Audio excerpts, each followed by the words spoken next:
Hey yo l'équipe, ravi de vous retrouver aujourd'hui pour cette nouvelle vidéo. Au programme du jour, nous allons voir donc cette fameuse Camponotus SP, bien entendu, c'est toujours pas identifié, je n'ai toujours pas pris le temps de le faire, et comme je le disais, tout simplement j'attends les majors pour faciliter les choses. Quand on aura des majors, ce sera beaucoup plus simple à ce moment-là, donc on va prendre le temps tout simplement, et on verra plus tard.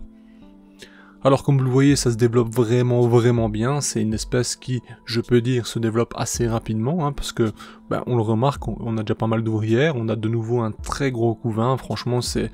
Quand on voit un couvain aussi prometteur en fait, quand elles sont aussi peu, ça nous laisse penser que plus tard, ça va être vraiment une folie.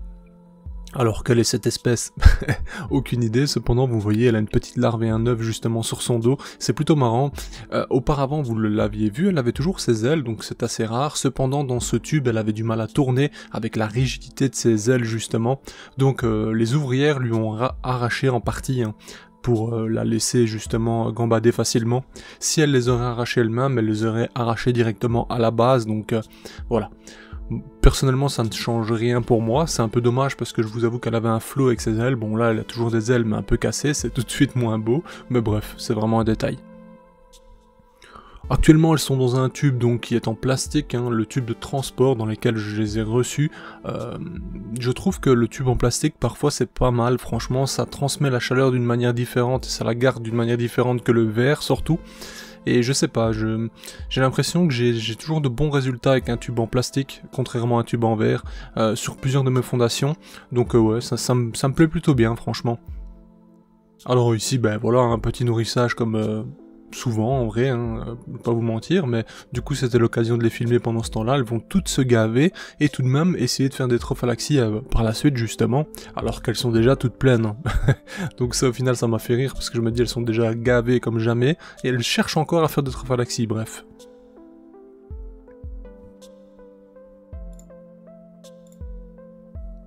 Franchement, elles sont vraiment canon, C'est vrai que la coloration pour l'instant des ouvrières n'est pas incroyable à mon sens, bien que ça reste très joli tout de même. La reine par contre est vraiment belle. Personnellement j'ai hâte de voir la suite, bien entendu il va falloir réfléchir à leur proposer un setup plus adapté, quelque chose de plus grand bientôt, parce qu'actuellement, bon, ça reste encore viable en tube, ce n'est pas un problème, comme ça il n'y a pas de stress pour elles non plus, mais c'est vrai que bientôt ce sera ingérable quand il y aura plus d'ouvrières, elles vont essayer de fuir directement, donc voilà, ça va être plus compliqué. Je vais certainement leur disposer tout simplement une aire de chasse classique comme on connaît, 7 par 7, vous connaissez un peu maintenant mes habitudes de fondation, et lorsqu'elles sont plus d'une centaine, on changera directement le setup pour un nid. Là actuellement c'est pas encore nécessaire. J'ai pas pris le temps en fait de faire des recherches à leur sujet, ni même de regarder un peu quelle était l'espèce, etc. Bon, il y a des façons de faire, vous pouvez déjà utiliser genre Google Lens, prendre une photo bien propre de la fourmi et comparer directement ce qu'on trouve. À ce moment-là, on peut être directement redirigé sur des espèces qui sont nommées et peut-être identiques, et à ce moment-là, on aurait déjà une première idée. Maintenant, est-ce que j'aurai des résultats dans l'immédiat? Je ne sais pas. Je peux également aller sur iNaturalist et regarder les fourmis qui sont identifiées dans la région, que les gens partagent et photographient, donc ça me donnerait peut-être aussi une idée de l'espèce. Après, il y a d'autres passerelles, Antweb, etc. Mais pour ça, il faut déjà des bases pour trouver et savoir sur quoi se diriger, on va dire. Après, vous pouvez prendre votre mal en patience, utiliser Antmap, regarder en équateur ce qu'il y a comme Camponotus, et à partir de là, regardez chaque Camponotus une à une, à quoi elle ressemble plus ou moins, et peut-être vous identifier comme ça votre reine. À savoir que sur Antmap, il y a des... Je veux dire, il y a des choses bien identifiées, il y en a d'autres qui ne sont pas encore répertoriées sur le territoire, ni même identifiées formellement. Je reviens donc à un exemple simple. Les Crématogasters scutellaris qu'on a en Belgique ne sont pas encore dites justement répertoriées sur le territoire. Certes, ce n'est qu'une colonie que actuellement j'ai pu voir, enfin du moins j'ai pu connaître grâce à un ami qui est sur Bruxelles, donc ça se trouve il y a d'autres cas, mais là en tout cas on est certain qu'il y a une colonie déjà en place qui est SM, donc vraiment c'est une colonie voilà, qui est prête quoi. Donc voilà, ça c'est une chose intéressante, mais du coup ça veut dire que peut-être que vous n'allez pas le trouver dans le pays directement parce que celle-ci n'est peut-être pas encore identifiée dans ce pays-là, mais qu'elle est déjà identifiée aux yeux du monde, vous voyez l'idée. Donc voilà, il y a plusieurs façons de trouver. Vous pouvez également vous renseigner sur divers Discord, sur les groupes Facebook également, hein. Il suffit de rejoindre les groupes d'Amérique latine et de leur proposer l'image et de demander s'ils ont plus d'infos. À ce moment-là, eux peut-être pourront vous identifier celle-ci assez rapidement parce que c'est peut-être commun pour certains d'entre eux dans leur pays. Bref, il y a plein de façons de faire, hein. On regardera ça plus tard de toute façon. Comme je le disais, on attend les majors, une fois que ceux-ci seront arrivés, on aura vraiment de quoi, je vais dire, donner justement aux gens pour identifier, ou moi-même partir à la recherche avec des clés précises. Franchement, c'est une très très jolie espèce, mais comme vous le voyez, on n'a pas assez de contenu, on va pas rester 1 heure là-dessus, hein. Donc on va passer dans peu de temps à une autre espèce que je ne sais pas si je vous ai présenté sur la chaîne, parce que oui, j'ai des espèces que je vous ai jamais montrées, hein, qui sont pourtant dans mon élevage, et donc on va tout simplement aller les voir, et si je les ai pas encore présentées sur la chaîne, je vais tout simplement vous parler de celle-ci dans un instant. Voici donc à l'image les Camponotus sexgutatus, donc c'est une espèce également qui nous vient d'Amérique du Sud, hein, pardon, et donc celles-ci sont pareilles, viennent de Guyane, hein, pour le coup, contrairement à celles qui nous viennent d'Équateur juste avant, donc on sait quelle est cette espèce. On a une morphologie assez sombre, hein. On pourrait très bien avoir une Camponotus sexgutatus un peu plus brunâtre, un peu plus marron, avec une tête plus rougeâtre. Moi pour le coup c'est vrai que j'ai un morph qui est assez sombre, cependant vous allez remarquer que les majors médias, je ne saurais vous dire exactement, ont déjà cet aspect de tête rouge. Bon, personnellement ça ne me dérange pas, c'est une petite SP qui a un développement assez rapide, donc je l'ai pris vraiment pour tout simplement l'expérience, voir comment ça se développe, comment ça évolue. Apparemment ça fait des énormes colonies, vous voyez ici l'individu de plus grande taille dans la colonie, hein. Il est pas énorme, c'est une petite espèce, mais bon, ça reste sympa à observer, franchement, ça grimpe bien, franchement, le peu que j'ai vu, lorsqu'il y en a une ou deux qui s'échappent, elles grimpent partout sur mes mains, ça va vite, bref, c'est assez incroyable, c'est assez chouette. C'est vrai qu'en termes de style, la reine est très sympa, hein, on a justement sur le gastre une petite particularité.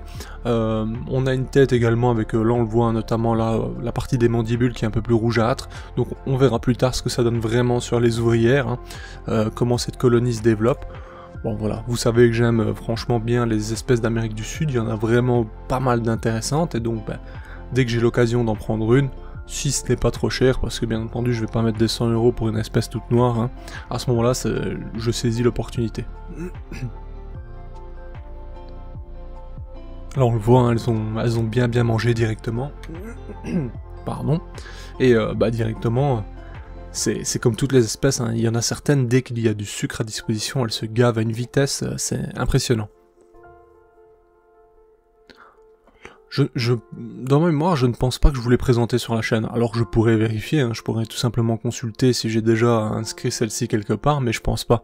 Donc voilà, c'est une petite exclusivité on va dire aujourd'hui, vous voyez cette petite fondation qui évolue tranquillement chez moi, et à la fin de cette vidéo, je vais vous montrer également l'évolution d'une fondation qu'on a reçue bientôt, il y a peu de temps, du moins une reine, hein, qui évolue tranquillement, et je vais vous parler justement des conditions et de ce qu'on peut apercevoir directement du signe qu'elle nous apporte, et on pourra justement s'adapter à ça et changer quelques petits trucs pour répondre à ses besoins. Ici pour le coup ce qui est marrant c'est que elles sont toujours entre deux, le couvain n'est jamais proche de la sortie mais n'est jamais proche non plus de la source d'eau. Donc on remarque que voilà, l'humidité oui mais pas trop, donc elle nous donne déjà un indicateur pour nous dire voilà, elles apprécient un peu d'humidité, cependant pas trop non plus pour le développement du couvain, etc. Ça c'est intéressant. Actuellement elles ne séparent pas d'ailleurs les larves des cocons, donc ça c'est intéressant également. Certaines trient par la suite, hein, pas toujours dans le début, mais bon, par la suite on peut voir qu'elles trient le couvain et que justement elles vont chercher l'humidité pour les larves et plutôt l'inverse pour tout ce qui est cocon, etc. Enfin bref, une chouette petite espèce, on la verra encore sur la chaîne. Maintenant on va passer justement à une reine un peu particulière. On a donc sur la Camponotus USCA02, hein, qui est vraiment costaud, hein, je vous rappelle, elle est proche des 2 cm, voire un peu plus d'ailleurs. Et ici on remarquera qu'il y a une ponte récente qui est un peu en bordel, parce que oui, j'ai dérangé madame, elle est en train de pondre. On remarque qu'elle a un cocon un peu bizarre également, hein, franchement la forme du cocon, la coloration, le tissage est spécial. Et on remarque surtout des nymphes nues. Bah oui, elles nous passent un message donc, elles ont eu du mal à tisser, pourtant j'ai mis du substrat pour tisser, alors il n'y a qu'une explication, c'est que il y a un excès d'humidité, car oui en fait les Camponotus USCA 02 vivent dans des zones un peu plus sèches et peuvent très bien vivre dans des zones genre du bois etc. Donc ici en fait on a un excès d'humidité, ça ne portera pas préjudice à ces nymphes, hein. Elles vont tout de même venir au monde sans aucun problème, cependant à l'avenir il faudra y prêter attention. Sur ce, c'est la fin de la vidéo, je vous dis à bientôt l'équipe, merci de m'avoir suivi, et n'hésitez pas à abonner, commentaire, tout ça, on connaît, hein. Bye.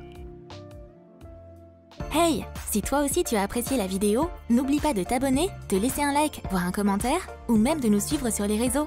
Merci et à bientôt l'équipe.